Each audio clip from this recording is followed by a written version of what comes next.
Being مسلم ہم blue کرتے ہیں کہ ہمارے لیے ایک ڈے آف ججمنٹ ہے. اس دن ہر کسی کا نامہ اعمال اس کے ہاتھ میں دیا جائے گا اور یہ ڈکلیئر ہوگا کہ who is right and who is wrong, who deserve جنہ اینڈ ہو ڈیزرو جہنم. لیکن قبر میں پھر جزا اور سزا کا جو معاملہ ہے، قبر میں عذاب کیوں ہونا ہے before the day of judgment? ابھی رزلٹ ڈکلیئر ہونا ہے قیامت کے دن، تو قبر میں عذاب پھر کیوں ہونا ہے؟ اگر کوئی گناہ گار ہے تو قبر جنت کی جنت کے باغیچے میں باغیچہ کیوں ہے، یہ پہلے کیوں ڈکلیئر ہوتا ہے؟ جزاکم اللہ خیر. بھائی صاحب نے سوال کیا ہے کہ یوم القیامہ میں ہر ایک کو پتہ لگے گا انہوں نے کیا گناہ کیے، کیا اچھا کام کیے، کیا وہ جنت میں جائیں گے جہنم میں جائیں گے. تو یہ قبر کے عذاب کیوں؟ میں اس کی مثال دوں گا. جب آپ کبھی پڑھتے اسکول میں یا کالج میں، ایک ہوتا ہے فائنل ایگزام، اور اس کا جواب ہے سورہ عمران میں سورہ نمبر 3 آیت نمبر 150 سے، کل نفس ذائقۃ الموت، ہر نفس کو موت آئیں گی. فائنل ریکمپنس، جو فائنل ریکمپنس وہ ہوئے گا یوم القیامہ میں، آن دا ڈے آف ججمنٹ. اگر کوئی شخص جہنم کی آگ سے بچ جاتا ہے اور جنت میں جاتا ہے، وہ سفلتا پاتا ہے، نہیں تو یہ دنیا ایک کھیل ہے. تو آیت میں صاف ذکر ہے کل نفس ذائقۃ الموت، ہر نفس کو موت، ہر نفس موت کو چکھے گی، اور فائنل حساب کتاب ہوگا یوم القیامہ پہ. اور جو انسان جہنم کی آگ سے بچے گا اور جنت میں جائیں گا وہ سفلتا پائیں گا، نہیں تو یہ دنیا ایک کھیل ہے. مطلب ٹوٹل فائنل حساب کتاب آخرت میں. جس طریقے سے ہم جب کالج جاتے ہیں، اسکول جاتے ہیں، ہم پڑھتے ہیں، ایک ہوتا ہے فائنل ایگزام، ایک ہوتا ہے ٹرمینل ایگزام. برابر ٹرمینل ایگزام ہوتا ہے کہ نہیں؟ کچھ ہوتا ہے ویکلی ٹیسٹ. تو جب بھی آپ کوئی بھی چیز اچھا یا برا کرتے ہیں، آپ کو اس کا پنشمنٹ، اس کے جو سزا یا جزا، آپ اچھا کام کیے اس کا جزا یا برا کام کیے اس کی سزا 3 جگہ مل سکتی ہے. ایک دنیا میں، دوسری برزخ میں، اور ایک آخرت میں. 3. آپ نے کچھ غلط کیے، اللہ تعالیٰ دنیا میں آپ کو سزا دے سکتا ہے. آپ نے اچھا کام کیے، یہ دنیا میں ریوارڈ دے سکتا ہے. ہو سکتا ہے کہ سزا برزخ میں دے یا ریوارڈ برزخ میں دے، ہو سکتا ہے کہ آخرت میں دے. سب سے اچھا آخرت ہے. تو جو بھی آپ غلط کرتے ہیں، آپ ٹوٹل کریں گے، اس کی سزا دنیا، قبر اور آخرت میں ملائیں گے، ٹوٹل صحیح رہیں گے. کوئی بھی اچھا کام کریں گے، اس کا ریوارڈ دنیا میں مل سکتا ہے، آخرت میں، قبر میں اور آخرت میں. اسی لیے اللہ کے رسول فرماتے ہیں جو بھی غیر مسلم ہیں، وہ جو بھی اچھائی کرتے اس کو دنیا میں اس کا ریوارڈ مل جاتا ہے. ایک مشرک ہے جو شرک کرتا ہے، وہ جنت میں نہیں جائے گا. اچھے کام کرتا ہے، دنیا میں اس کی ریوارڈ مل جاتا ہے، تو وہ آخرت میں اللہ سے کمپلین نہیں کر سکے گا مجھے تو انعام ملا نہیں. مثال کے طور پہ مدر ٹریسا، اس کو بڑے بڑے ایوارڈ ملے، اچھا کام کی، تو آخرت میں اللہ تعالیٰ بولے گا تم نے اچھا کام کیے، تم کو شہرت مل گئی، تم کو پورا ریوارڈ دنیا میں ملا. جو غلط کام کیے ہو سکتا ہے کہ تھوڑی سزا یہاں نہیں بھی ملے. کتنے لوگ ہیں جو بڑے بڑے اسمگلر ہیں، ڈاکو ہے، اپنی زندگی اچھے عیش و آرام سے دنیا میں بتاتے ہیں. اللہ تعالیٰ بولا چلو تم کو سزا یہاں نہیں دوں گا، قبر میں دوں گا اور آخرت میں دوں گا، یا صرف آخرت میں دوں گا، تو وہ سمجھتا ہے کہ ارے میں تو بہت تیر مارا، غلط کام کیا، مشرک ہے، ڈاکہ ڈالا، لوگ کا قتل کیا، دنیا میں کچھ نہ اس کو پنشمنٹ ملی۔ پنشمنٹ مل سکتی ہے قبر میں اور آخرت میں۔ تو یہ کہنا کہ آخرت میں پنشمنٹ ملیں گی تو قبر میں کیوں مل رہی ہے، آپ ٹوٹل کریں گے تو صحیح رہیں گا۔ ہو سکتا ہے کہ پارٹ آپ کو دنیا میں ملی، پارٹ سزا آپ کو قبر میں ملی، باقی کی ملے گی آخرت میں۔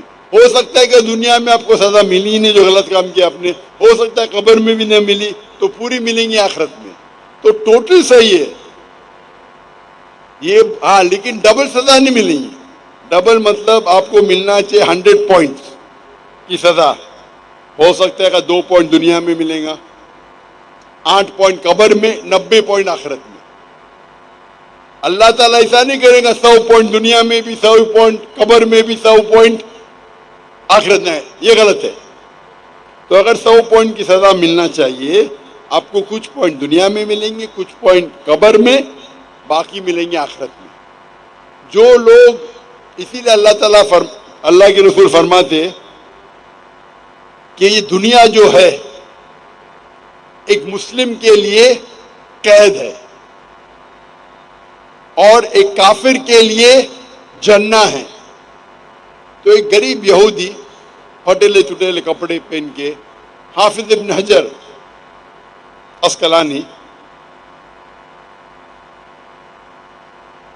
رحم اللہ، ان کے پاس آتے ہیں، بولتے یہ حدیث کی کیا معنی ہے، میں تو غریب ہوں اور آپ کے رسول کہتے ہیں کہ کافر کے لیے، اور میں کافر ہوں، کافر کے لیے دنیا جنت ہے، میں غریب ہوں، میرے کپڑے پھٹے، کہاں جنت ہے؟ آپ کے لیے، آپ مسلم ہیں، آپ کے لیے قید ہے، آپ تو عیش و آرام کریں، کہاں قید ہے؟ تو وہ فرماتے ہیں، جواب دیتے ہیں حافظ حجر عسقلانی کہ مسلمان جانتا ہے کہ جو اسے آخرت میں ملے گا وہ جنت، وہ اتنا عظیم ہے کہ اگر آپ دنیا کے سب سے امیر انسان بھی ہو، وہ آخرت کے مقابلے میں کچھ نہیں ہے، یہ قید ہے۔ آپ دنیا کے سب سے امیر انسان ہو، سب سے طاقتور ہو، سب سے بڑے راجا ہو، لیکن جو آپ کو جنت میں انعام ملے گا وہ اس دنیا کے مقابلے میں قید ہے۔ اور اگر وہ کافر یہ جانے کہ آخرت میں اس کو جو سزا ملیں گی، یہاں چاہے وہ بدترین سے بدترین انسان ہو، سب سے غریب ہو، سب سے بھوکا، پھر بھی آخرت کے اندر جو سب سے کم آگ آپ کے تلوے کے نیچے رہیں گی تو آپ کا بھیجا ابلے گا، سب سے چھوٹی سے چھوٹی آگ۔ تو اگر آپ کو پتا چلے گا کہ کیا آپ کو پنشمنٹ، سزا ملیں گی آخرت میں، اس دنیا میں آپ سب سے بدترین انسان بھی رہیں گے، پھر بھی آپ کے لیے جنت ہے، تو یہ تشریح اس کی۔ تو ٹوٹل فائنل ریکمپنس آخرت میں ہے، ٹوٹل پنشمنٹ اینڈ ریوارڈ دنیا، قبر اور آخرت ہے۔ ہوپ دان سے ہم لاسٹ سیشن آخری کو سوال مائک نمبر 2 پہ مختصر آخری سوال۔ ہلو مسیح خداوند میں آپ سب کو سلام جی، میرا نام سائمن پلیز ناصر ہے۔ یہ آخری سیشن صرف مسلمز کے لیے، مائک نمبر 2 پہ جو بھی مسلم ہے وہ سوال پوچھ سکتے ہیں۔ یہ آخری سوال صرف مسلمز کے لیے ہے، مائک نمبر 2 کے پاس جو مسلم ہیں وہ سوال کر سکتے ہیں۔ سر آپ نے سوال کیا تھا کہ یہ راؤنڈ جو ہے وہ مسیحیوں کے لیے ہے، یہ راؤنڈ مسیحیوں یہ ڈاکٹر ذاکر نائک صاحب نے کہا، ڈاکٹر صاحب نے کہا تھا لاسٹ راؤنڈ صرف مسلمانوں کے لیے، لاسٹ راؤنڈ شروع ہو چکا ہوا ہے، اس کا آخری سوال ہے یہ، صرف مسلمز کے لیے سوال ہے۔ پلیز مسلم بھائی آگے آ کے سوال کر لیں۔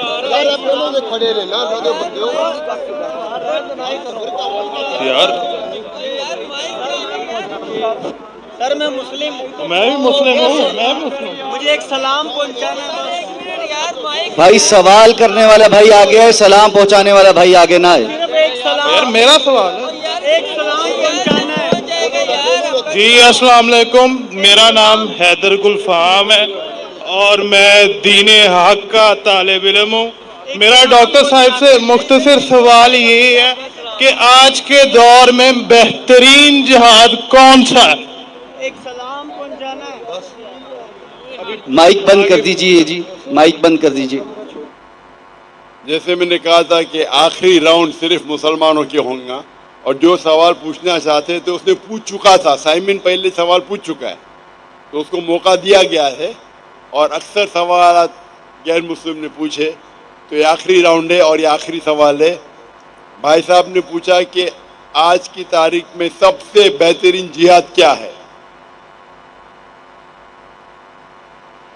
آج کی تاریخ میں ہم دیکھتے ہیں معاشرے میں، ہمارے معاشرے میں ٹیکنالوجی بڑھ چکی ہے، سوشل میڈیا آ چکا ہے، کئی فتنے آ چکے ہیں۔